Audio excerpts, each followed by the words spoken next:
meus queridos amigos, é uma alegria estar com vocês novamente para mais um Café com Luz. Nessa oportunidade nós estamos recebendo aqui o nosso querido amigo Jorge Godinho. Tudo bom, Jorge? Tudo bem, Maurício? Como vai você? Prazer tê-lo aqui, Jorge. E nosso amigo Jorge Godinho já esteve outra vez no Café com Luz. Se você quiser procurar aí no YouTube, na página da FEB TV, nós falamos da outra vez, não é, Jorge? A respeito do livro Brasil, Coração do Mundo, Pátria do Evangelho. Hoje nós vamos falar de um livro e de uma doutrina, porque o nosso querido Jorge Godinho está no encargo da presidência da Federação Espírita Brasileira, e a gente conversava, não, Jorge, é bom a gente falar, não para promoção pessoal, mas para que a gente possa promover as atividades da nossa instituição, a Casa de Ismael. E daquela feita a gente falava desse trabalho belíssimo de Humberto de Campos através do Chico, e hoje a gente vamos falar de 160 anos de O Livro dos Espíritos, né, que está fazendo agora nesse ano, e mais do que uma data, é uma oportunidade de reflexão. A gente começou essa conversa antes, não é, Godinho? Exatamente. E fala um pouquinho para nós, Godinho, depois desse tempo todo, é muito tempo, é pouco tempo, o que o Espiritismo representa? Eu não digo nem só para os espíritas, mas o que o Espiritismo como doutrina representa para a nossa humanidade e que a cada aniversário é necessário refletirmos com vistas à sua melhor aplicação, à sua melhor vivência entre nós. Começa por aí esse nosso bate-papo. Tá bem, um prazer enorme, uma alegria, né, falar sempre sobre este livro e principalmente sobre a doutrina e a ciência que ele encerra, né, nesse contexto. A questão de muito tempo, pouco tempo, nós consideramos sempre o tempo como sendo relativo. Então eu deixo essa análise para que cada um que nos assiste ou conversam sobre esse assunto possam dizer se é muito ou pouco. Porque quando nós consideramos, justamente uma das características que o livro nos traz é a consciência do espírito imortal, e como tal o tempo passa a ter a sua relatividade dependendo do contexto onde o espírito se encontra. Então, se eu me colocar agora, no contexto que eu estou, encarnado, um espírito nessa condição, realmente 160 anos parece longo, porque praticamente é o dobro da idade de muitos que convivem uma vida. Mas se nós olharmos no aspecto muito mais cósmico do espírito imortal, nada significa. Então vamos deixar isso para a relatividade, a questão do mais ou menos tempo. O Chico perguntou para Emmanuel, quando completou, se não me engano, 65 anos de exercício mediúnico no nível dele, que é difícil fazer a entrega que o Chico fez. Aí ele perguntou para Emmanuel falou, olha, para Jesus, 65 anos é 1 segundo, 6 segundos, né? Porque não desvalendo a qualidade, mas foi muito interessante a sua colocação dessa relatividade. E o que fica... Porque quando a gente vê a passagem do tempo, eu não sei você, Godinho, mas eu tenho, infelizmente, uma imperfeição e tenho que ficar atento de achar que alguma coisa está caducando. O Livro dos Espíritos, ele reflete uma revelação de fato? É lei divina que nós estamos conseguindo compreender? Isso é que é a parte mais importante deste livro. Ele é um livro tão importante que a humanidade, além de desconhecê-lo, aí olhando o tempo, na relatividade, ele vai demonstrar isso com o passar. Mas esses 160 anos, ele é muito significativo. Nós estamos falando do final, vamos procurar assim, da metade do século XIX, estamos falando do século XX e esses 17 anos do século XXI. Essa análise desses 3 séculos, vamos dizer até do milênio passado e início desse milênio, nós poderemos verificar que as mudanças foram muito céleres. É como se fosse a culminância, né? Surfando numa onda de todo esse tempo da humanidade que culminou com o século XX, onde as mudanças foram tão céleres, tão rápidas, que nós, presenciando, quem tem a idade de 70 anos, por exemplo, nasceu sem geladeira, nasceu sem telefone, os relógios eram de corda. Quer dizer, se alguém falar para a geração que está nos ouvindo, falar em relógio de corda, talvez ele vá pesquisar na internet para verificar o que era, né? É aquele que a gente tinha, exatamente, né? que você tinha que realmente fazer isso.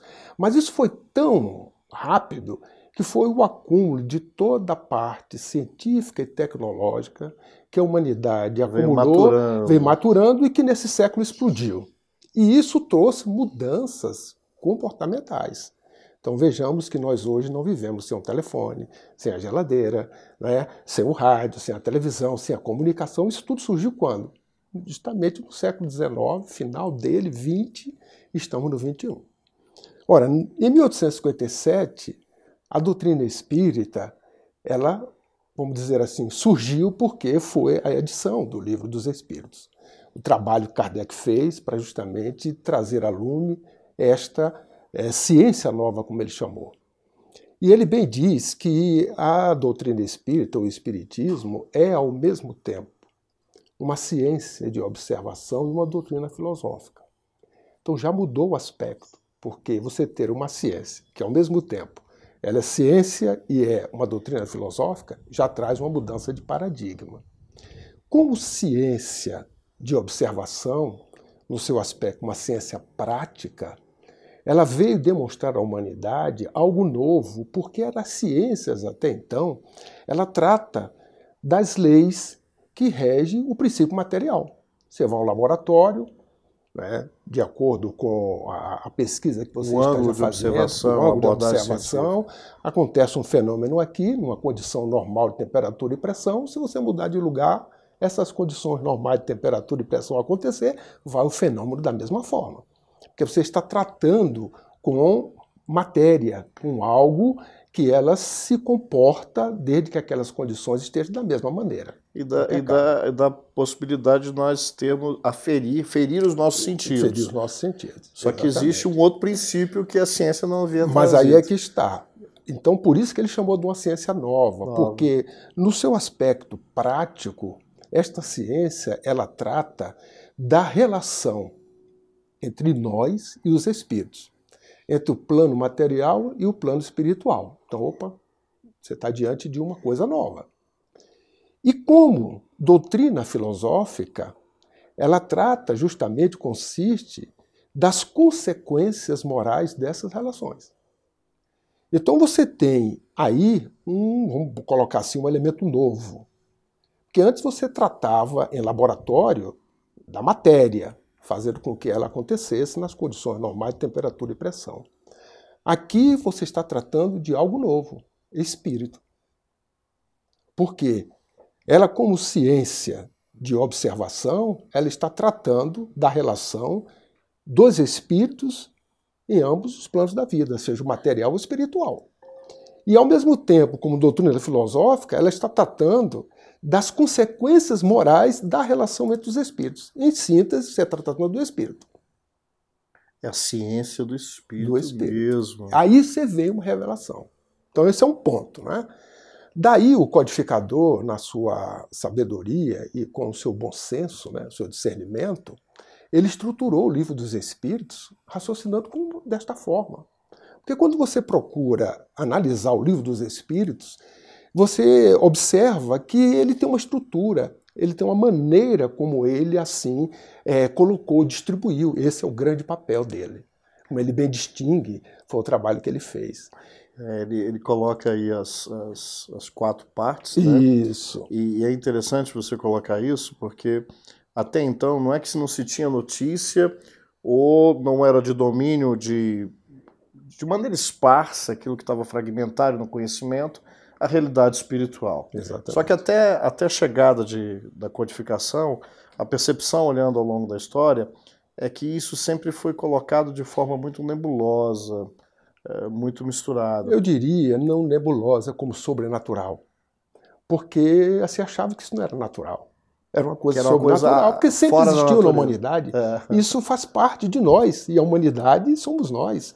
Nós somos os espíritos. Somos os espíritos, não é? Só que, ao encarar esse aspecto, dizia-se como sobrenatural. Como sobrenatural. E ele realmente veio desmistificar isso. Olha só que interessante, Godinho. Então, veja bem, não foi por acaso, então, que o Livro dos Espíritos ocorreu nesse momento de maturidade do conhecimento. Houve uma explosão de uma série de questões que a humanidade veio ganhando, não foi só no século XIX, no século XX, e havia uma maturidade desse período de florescência do conhecimento, de liberdade do conhecimento humano. E aquilo que estava disperso, os espíritos, através do trabalho de Kardec, começam a unir as pontas. A gente falava antes de gravar desse trabalho de aliança dessas posturas. Houve uma certa ruptura, Godinho, daquilo da evolução do pensamento religioso com aquilo que se falava do pensamento filosófico, científico, ciência do ponto de vista de conhecimento humano. É um legado da doutrina espírita, pelo Livro dos Espíritos, essa força de trazer de volta, de colocar tudo isso no campo da lei de Deus? Olha, veja bem, nós estávamos falando nesse aspecto onde havia uma predominância, naquele momento, no século passado, onde a ciência e a tecnologia chegava ao ápice, né, ou ao início desse ápice que hoje nós estamos convivendo 160 anos depois. Mas naquele momento nós observamos também que o materialismo é que estava em predominância. Isso. O materialismo é que sagrava naquele momento, principalmente na própria Europa, né, onde os homens de ciência tratavam tudo raciocinando simplesmente com a matéria. É neste momento que surge esta invasão organizada dos espíritos. Gostei do termo, invasão organizada. Invasão do bem. Do bem, por eles mesmos, para despertar aos homens que havia algo além da matéria. Então você observa, e quando apareceu o fenômeno das irmãs Fox, no dia 31 de março de 1848, naquela mesma noite em Londres, Marx estava colocando ali a sua teoria. O Capital, né? Exatamente. Aí a espiritualidade trabalhando isto. Então, chamando a atenção que há algo além da matéria. E aí é que veio o trabalho que o codificador fez, porque, como eu lhe falei, a essência da doutrina espírita como, ao mesmo tempo, uma ciência de observação e também uma doutrina filosófica, ela trata do espírito. Então, no momento que trata do espírito, o codificador, ele colocou o Livro dos Espíritos dividindo em 4 partes. Se você fizer uma análise acurada, apesar de não estar escrito em lugar nenhum, mas depende da análise que você faça, você vai observar que, se ele tratava do espírito, você imaginemos, uma hipótese, todos nós somos espíritos imortais. O Cristo já matou a morte há 2000 anos, dizendo isso. Gostei disso, o Cristo matou a morte há 2000 anos, porque ele surge, ele aparece 3 dias depois e não fica satisfeito só com essa aparição. Estrada de Emaús, no meio do discípulo, lá com Saulo, na estrada de Damasco, não é? E culminando lá com os 500 da Galileia. Então a gente observa que a imortalidade ela já foi demonstrada. Apesar de, ao longo de todo esse período histórico da humanidade, a gente observa que nós esquecemos disso. Esquecemos dessa mensagem. Então, naquele momento em que a doutrina espírita ela surge trazendo isso, Kardec ele coloca no Livro dos Espíritos, dividido em 4 partes, a condição onde o espírito se encontra. Então, vamos fazer uma análise. Somos imortais e espíritos. Cite o nome de um filósofo. Ou qualquer uma pessoa que você conheça aqui, não esteja mais aqui. Ou qualquer pessoa que não esteja um filósofo mais da aqui. Grécia. Vamos colocar Sócrates. Pronto, Sócrates. Muito então, querido um exemplo que espíritos. você diz, exatamente. Aí vamos fazer uma pergunta agora. Onde é que está Sócrates? Você me responderia? É pura especulação filosófica agora, então não dá para saber. Então vamos trazer isso para o campo prático. Sócrates, como nós, é um espírito imortal. Se ele é um espírito imortal, ele pode estar reencarnando, ou seja, saindo do mundo espiritual para em qualquer lugar dos universos. Estou correto? Porque nós não temos só uma casa, há muitas moradas na casa de nosso Pai. Se somos espíritos imortais, uma hipótese é ele está saindo, neste momento, se preparando em qualquer dimensão, em qualquer lugar, para sair da dimensão espiritual para a dimensão material. Ou até aqui colaborando ainda com a gente. Próximo. Não interessa, vamos raciocinar com a questão do espírito para entender. Isso é uma hipótese. Segunda hipótese, ele está encarnado em algum lugar. Em alguma casa, qualquer morada da casa do Pai. Terceira hipótese, ele pode estar nesse momento no processo de retorno ao plano espiritual. Você está desencarnando. Está correto? Quarta hipótese, ele está no plano espiritual. A outra, ele pode estar no plano material encarnado. Mas também ele pode estar no plano material encarnado influenciando o plano espiritual. Ou ele pode estar no plano espiritual influenciando o plano material. Se a gente pudesse resumir isso, nós podemos estar em trânsito sempre nesse nosso processo. Mas veja bem, olha só o raciocínio para nós podermos entender. Então nós colocamos 6 hipóteses. Se tiver alguma diferente dessas 6, eu gostaria que você estudasse, analisasse e nos falasse. Porque nós não encontramos outra hipótese aonde o espírito está. Você pode dizer, eu não sei onde é que ele está, mas você pode dizer isso. Ou ele está em processo reencarnatório, ou ele está em processo desencarnando, ou ele está no plano espiritual, ou ele está no plano material, ou ele está no plano material influenciando o plano espiritual, pelo seu pensamento, suas ações, ou ele pode estar no plano espiritual influenciando no plano material. São hipóteses que está aí, perfeito? Você não sabe responder onde é que ele está. Mas dentro dessas hipóteses, uma dessas ele se encontra. Em sendo assim, o que é que acontece? Kardec, ao identificar isso, e por a doutrina espírita ser, olha só, uma ciência de observação, que observa o fato. Como ciência prática, ela trata da relação entre os espíritos. Então, se eu estou encarnado, relação encarnado com encarnado. Se eu estou encarnado, relação com encarnado, desencarnado. Se eu estou desencarnado, a relação entre desencarnados e desencarnados, ou encarnado. Então você faz de tudo isso, é o que a doutrina espírita trata. E também das consequências morais desta relação. Que é o seu aspecto religioso. Exatamente. Que é o aspecto moral, ou seja, é aquilo que a gente pratica e como consequência. Diante desse fato, como é que por que ele dividiu em 4 partes? A primeira parte, o que é que ele trata? Das causas primeiras. Então ele fala de Deus, né? Dos atributos. Fala da criação, ele fala do espírito, fala da matéria, fala do fluido vital. E aí ele dá uma ideia desse aspecto. Perfeito? Então ele está falando do espírito e falando também da matéria, porque a própria definição que os espíritos deram é de que a matéria é o laço que prende o espírito. É o meio qual ele se utiliza no seu progresso. Não é? Daí que o espírito intelectualiza a matéria.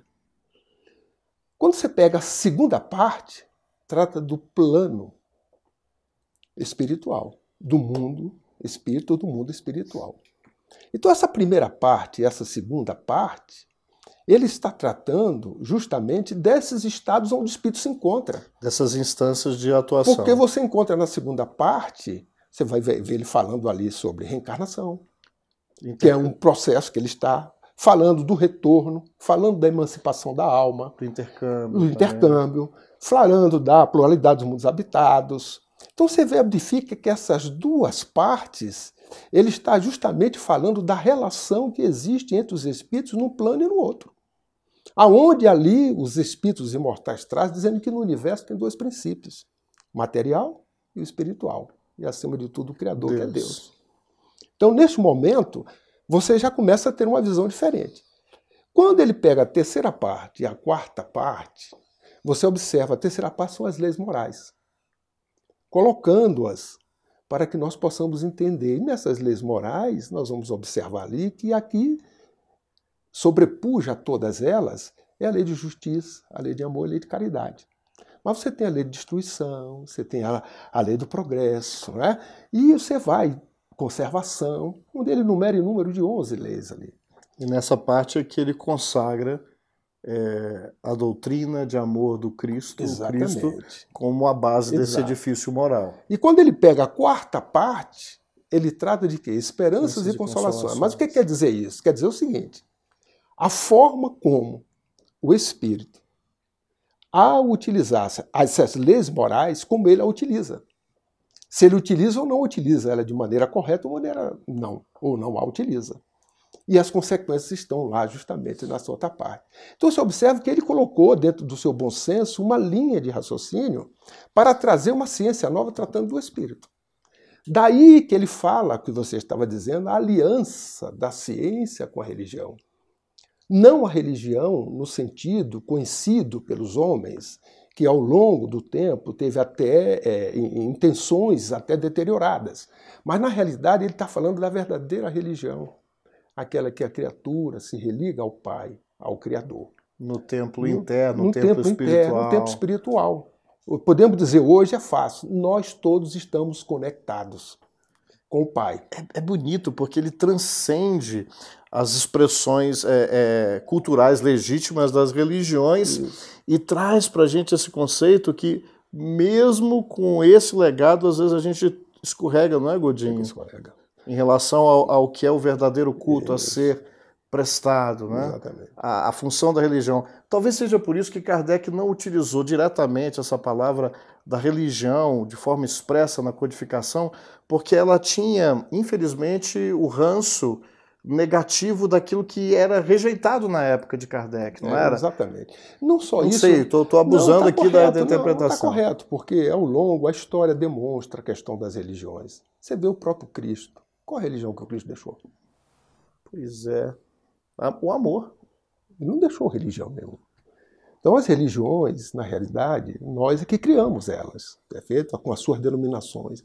E com todo o respeito que se der, porque ela tem papel muito importante, as religiões, na humanidade. Né? Não se desfaz disso, ao contrário.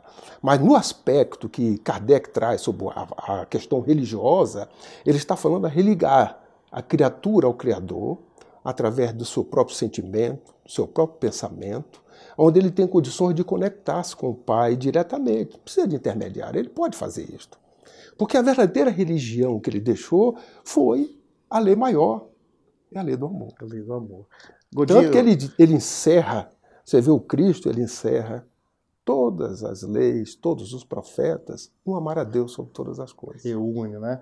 Eu não sei, vamos trazer um pouquinho Kardec? Vamos. Lembra que eu comentei contigo? Isso. Então tá bom, deixa eu pegar aqui, eu acho que dá tempo. Eu não vou ler tudo, porque senão a gente vai tirar esse espaço. Mas olha só o que a gente encontra no Obras Póstumas, um escrito que Kardec não queria que entrasse, depois é que pegaram. Um desabafo dele bonito, e chama-se Fora da Caridade Não Há Salvação. Olha só que interessante, eu vou compartilhar com você que está nos assistindo. E aí Kardec termina assim... vamos pegar um pouquinho antes, olha, ele está falando da ingratidão, das dificuldades que ele teve. A ingratidão é uma das imperfeições da humanidade. E como nenhum de nós está isento de censuras, é preciso desculpar os outros, para que nos desculpem a nós. De sorte a podermos dizer como Jesus Cristo, atire a primeira pedra aquele que estiver sem pecado. Continuarei, pois, a fazer todo o bem que me seja possível. Mesmo aos meus inimigos, porquanto o ódio não me cega, sempre lhes estenderei as mãos para tirá-los de um precipício, se oferecer a oportunidade. Eis como entendo a caridade cristã. Olha que bonito Kardec falando.